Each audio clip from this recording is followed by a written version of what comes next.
എൻ്റെ പേര് Reeza George.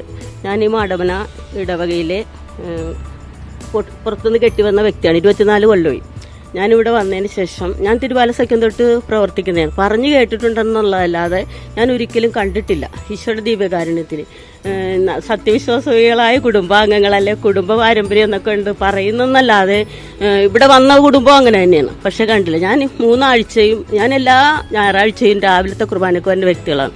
അപ്പം ഞാൻ പെരുന്നാൾ കമ്മിറ്റി ഉണ്ട് ഞങ്ങൾക്ക്. സെബസ്ത്യാനൂസിൻ്റെ പ്രതിഷ്ഠയാണ് ഇവിടെ. പെരുന്നാൾ കമ്മിറ്റിക്ക് വേണ്ടിയിട്ട് 2ാമത്തെ കുർബാനയ്ക്ക് വന്നപ്പോൾ ഇവിടെ വലിയ ക്യൂ ആയിരുന്നു. കഴിഞ്ഞ് അപ്പോൾ അച്ഛൻ സക്രാരിലേക്ക് വെക്കാൻ പോയപ്പോൾ ഇങ്ങനെ കാണിച്ചച്ഛൻ. അപ്പോൾ കൊച്ചിൻ്റെ മാതാപിതാക്കളും ഈ കുട്ടി ഇരിക്കുമ്പോൾ ഞാൻ പിന്നെ നമ്മുടെ കാസയുടെ അകത്ത് അച്ഛൻ ടവല് വെച്ചിട്ട് ഇങ്ങനെ കാണിച്ച ആ ഒസ്തിയ കാണുന്നത് ദീപകാരുണ്യ ഈശോൻ്റെ.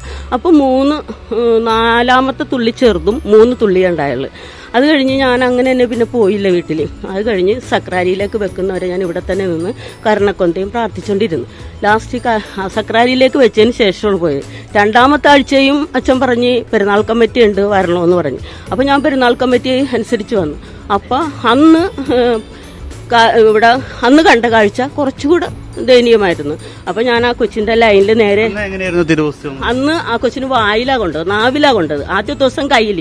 അപ്പോൾ എൻ്റെ ഇളയമോൻ്റെ മോൻ ഇങ്ങനെ കാണിച്ച്. ഇപ്പം ഈ ചേട്ടൻ്റെ മോൻ അച്ഛനൊക്കെയാണ് അവിടുത്തെ മോള് ഇങ്ങനെ കാണിച്ചപ്പോൾ അവരുടെ ഇതായിരുന്നു കാഴ്ചവെപ്പ്. ഞങ്ങൾക്ക് ഓരോ ക്ലാസ്സിലെ കുട്ടികൾക്കാണ് അവരുടെ കാഴ്ചവെപ്പായിരുന്നു. അപ്പോൾ ജിസുവാൻറ്റീന് ഇങ്ങനെ കാണിച്ചു കഴിഞ്ഞപ്പോഴേക്കും ഇവനെ കാണിച്ചപ്പോൾ ഇവനെ കൈയിട്ടൊരു തട്ട് കൊടുത്തു.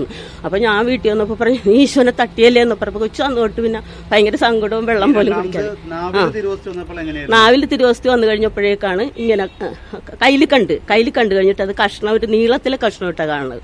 അത് കഴിഞ്ഞ് ഇപ്പം 3ാമത്തെ ആഴ്ച വട്ടമായിട്ടുള്ളതല്ല.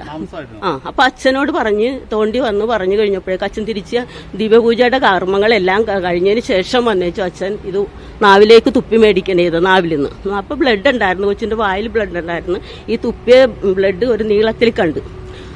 അപ്പൊ അതങ്ങനെ തന്നെ അച്ഛൻ കൊണ്ടുവന്നേച്ചും. അന്ന് കുറെ അധികം പേരെ കാണിച്ചു കഴിഞ്ഞ് ഒരു 1:30 മണിയോടുകൂടെ ഞാൻ അത് കഴിഞ്ഞും ലാസ്റ്റ് സക്രാരിൽ അടക്കിയ പിന്നെ പോയത് 1:30 മണിയോടുകൂടെ കഴിഞ്ഞു. ഈ പ്രാവശ്യം ഞാൻ വീട്ടിലിരിക്കുകയായിരുന്നു. അപ്പോൾ പെരുന്നാൾ കമ്മിറ്റി ഉണ്ടെന്ന് ഈ പ്രാവശ്യവും പറഞ്ഞിട്ടുണ്ട്. അപ്പോൾ ആദ്യത്തെ കുർബാന കഴിഞ്ഞിട്ട് ഈ കൊച്ചാനോട് വന്നിച്ചു, അമ്മാമ്മ ഇത് ഇന്നും കണ്ട അഗ്നിസാൻറ്റിയുടെ വായിലെന്ന് പറഞ്ഞു. ഞാൻ അങ്ങനെ തന്നെ എങ്ങനെ വന്നെന്ന് പറയാൻ പറ്റില്ല. ഞാൻ വേഗം വീട്ടിൽ നിന്ന് വേഷത്തിൽ അങ്ങോട്ട് ഒരു സാരി വലിച്ച് ഇവിടെ കൊടുത്ത് ഇവിടെ വന്നു കഴിഞ്ഞപ്പോഴേക്കും ഞാൻ കാണുന്ന കാഴ്ച ഭയങ്കര ജനങ്ങൾ വന്നു. അപ്പോൾ ഞാൻ ചെന്നിങ്ങനെ നോക്കിയപ്പോൾ കുറച്ച് തുള്ളി ഉണ്ടായുള്ളൂ, ഇത്തിരി ഉണ്ടായിരുന്നുള്ളൂ. അത് കഴിഞ്ഞ് അവസാനം അവസാനം കണ്ട കാഴ്ച ശരിക്കും വേഗുല മാതാവിൻ്റെ ഹൃദയത്തിലെ ലവ് ചിഹ്നത്തിൽ കട്ടച്ചുവപ്പ്. ഞാൻ 5:30, 5:45 പിതാവിൻ്റെ വണ്ടി അവിടെ കൊണ്ടുവന്ന് ഹൃദയത്തിന്റെ രൂപത്തിലായിരുന്നു.